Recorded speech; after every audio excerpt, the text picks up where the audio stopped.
Russian researchers in the late 1940s kept 5 people awake for 15 days using an experimental gas-based stimulant.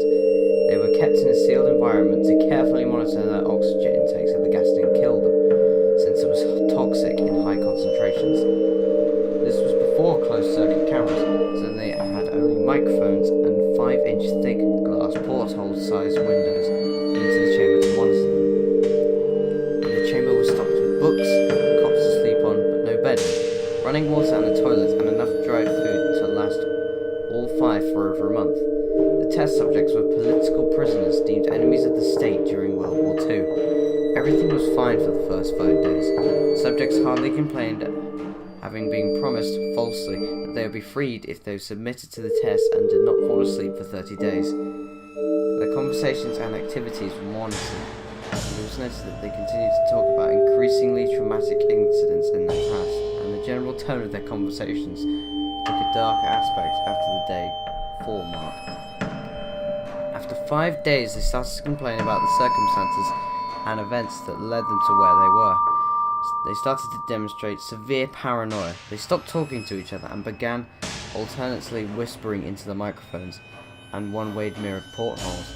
Oddly, they all seemed to think they could win the trust of the experimenters by turning over their comrades, the other subjects in captivity with them.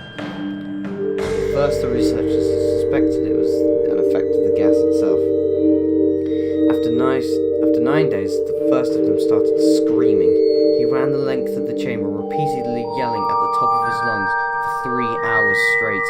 He continued attempting to scream, but was only able to produce occasional squeaks. The researchers postulated that he had physically torn his vocal cords. The most surprising thing about this behaviour is how the other captives reacted to it, or rather, didn't react to it. They continued whispering into the microphones until the second captive started to scream. The 2 non-screaming captives took the books apart, smeared page after page with their own feces, and pasted them calmly over the glass portholes. The screaming promptly stopped. So did the whispering to the microphones.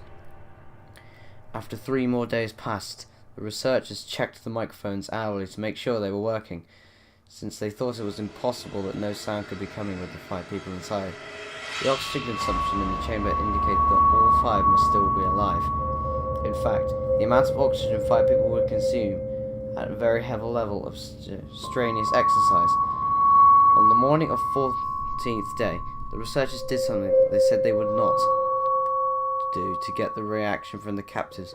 They used the intercom inside the chamber, hoping to provoke any response from the captives. They were afraid they were either dead or vegetables. They announced, "We are opening the chamber to test the microphones. Step away from the door and lie flat on the floor or you will be shot. Compliance will earn 1 of your immediate freedom." To their surprise, they heard a single phrase in a calm voice respond, "We no longer want to be freed." Debate broke out among the researchers and the military forces funding the research. Unable to provoke any more response using the intercom, it was finally decided to open the chamber at midnight on the 15th day. The chamber was flushed of the stimulant gas and filled with fresh air, and immediately voices from the microphone began to object. 3 different voices began begging, as if pleading for the lives of their loved ones, to turn the gas back on. The chamber was opened and the soldiers sent in to retrieve the test subjects. They began to scream louder than ever, and so did the soldiers when they saw what was inside. 4 of the 5 subjects were still alive, although no one called them rightly in any state of alive. The food rations past 5 days have not been so much as touched. There were chunks of meat from the dead test subjects' thighs and chests stuffed into the drain in the center of the chamber, blocking the drain and allowing 4 inches of water to accumulate on the floor. Precisely how much of the water on the floor was actually blood was never determined. All 4 surviving test subjects also had large portions of muscle and skin torn away from their bodies. The destruction of flesh and exposed bones in their fingertips indicated that the wounds were inflicted by hand, not with teeth as the researchers initially thought. Closer examination of the position and angles of the wounds indicated that most, if not all of them, were self-inflicted. The abdominal organs below the rib cage of all 4 test subjects had been removed. while the heart, lungs, and diaphragm remained in place. The skin and most of the muscles attached to the ribs had been ripped off, exposing the lungs through the rib cage. All the blood vessels and organs remained intact. They had just been taken out and laid on the floor, fanning out around the excrements but still living bodies of the subjects. The digestive tracts of all four could be seen to be working, digesting food. It quickly became apparent what they were digesting was their own flesh they had ripped off and eaten over the course of the days. Most of the soldiers were Russian special operatives at the facility. They still refused to return to the chamber to remove the test subjects. They continued to scream to be left in the chamber, and alternately banged and demanded the gas be turned back on, unless they fell asleep. To everyone's surprise, the test subjects put up a fierce fight in the process of being removed from the chamber. One of the Russian soldiers died from having his throat ripped out. Another was gravely injured by having his testicles ripped off, and an artery in his leg severed by one of the subject's teeth. Another 5 of the soldiers lost their lives if you count the ones who committed suicide in the weeks following the incident. In a struggle, one of the 4 living test subjects had his spleen ruptured and he bled out almost immediately. The medical researchers attempted to sedate him, but this proved possible. He was injected with more than 10 times the human dose of morphine durative, and he still fought like a cornered animal, breaking the ribs and arms of one doctor. When heart was seen to beat for a full 2 minutes after he bled out to the point there was more air in his vascular system than blood. Even after it stopped, he continued to scream and flail for another 3 minutes, struggling to attack anyone in reach and just repeating the word "more" over and over, weaker and weaker, until he finally fell silent. The surviving 3 test subjects were heavily restrained and moved to a medical facility. The 2 with intact vocal cords continuously begging for the gas, demanding to be kept awake. The most injured of the 3 was taken to the only surgical operating room the facility had. In the process of preparing the subject to have his organs placed back within his body, it was found that he was effectively immune to the sedative they had given to prepare him for surgery. He fought furiously against the restraints when the anesthetic gas was brought out to put him under. He managed to tear most of the way through the 4-inch wide leather straps on one wrist, even though the weight of a 200-pound soldier holding his wrists as well. It took only a little more anesthetic than normal to put him under. An instant, his eyelids fluttered and closed. His heart stopped. In the autopsy of the test subject that died on the operating table, it found that the blood had tripled the level of normal level of oxygen. His muscles were still attached to his skeleton were badly torn. He had broken 9 bones in the struggle not to be subdued. Most of them with the force of his own muscles had exerted on them.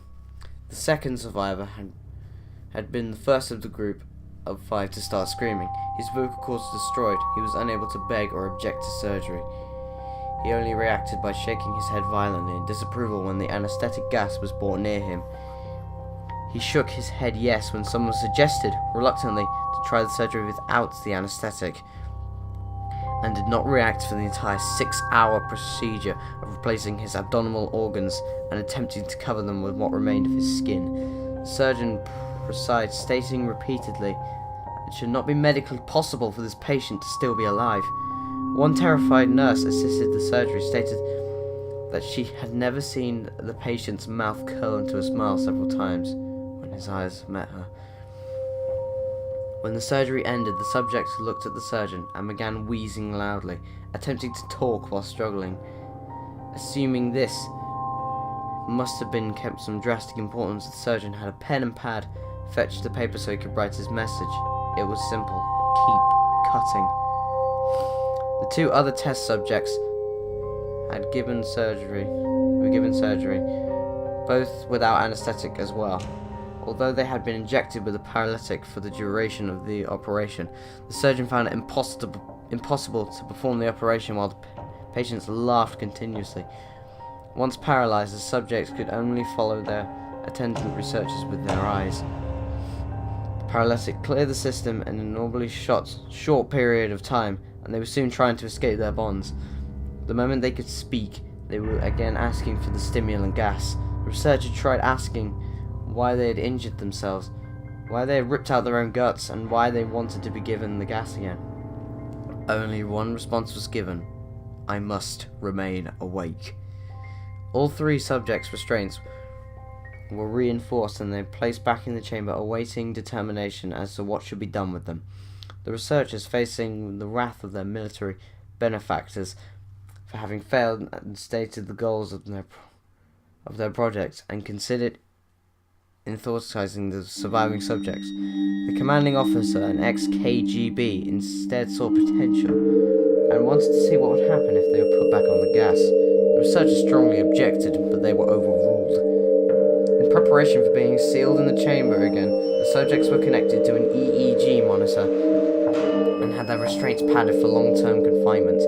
To everyone's surprise, all 3 stopped struggling in a moment. It was let slip that they were going back on the gas. It was obvious that at this point, all 3 were putting up a great struggle to stay awake. One of the subjects that could speak was humming loud and continuously. The mute subject was straining his legs against the leather bonds with all his might, first left, then right, then left again, for something to focus on. The remaining subject was holding his head off his pillow and blinking repeatedly.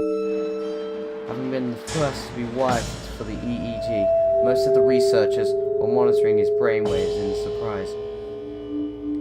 They were normal most of the time, but sometimes flatlined explicitly. It looked as if they were repeatedly suffering brain death before returning to normal. As they focused on paper scrolling out of their brainwave monitor, only one nurse saw his eyes slip shut at the same moment his head hit the pillow. His brainwaves immediately changed to that of deep sleep, then flattened for the last time as his heart simultaneously stopped. The only remaining subject that could speak started screaming to be sealed in now. His brainwaves were showing the same flat lines as one who had just died from falling asleep. The commander gave the orders to seal the chamber with both subjects inside, as well as 3 researchers. One of the named 3 immediately drew his gun and shot the commander blank point between the eyes. Then turned the gun on the mute subject and blew his brains out as well. He pointed the gun at the last remaining subject, still restrained to her bed as the remaining members of the medical and research team fled the room. I won't be locked in here with these things. Not with you, he screamed, and the man strapped to the table. What are you? He demanded. I must know. The subject smiled. Have you forgotten so easily? The subject asked. We are you. We are the madness that lurks within you all, begging to be free at every moment in your deepest animal minds. We are what you hide from in your beds at night. We are what you sedate into silence and paralysis when you go to that nocturnal haven where we cannot tread. The researcher paused, then aimed at the subject's head and fired. The EEG flatlined as the subject weakly choked out, so nearly free.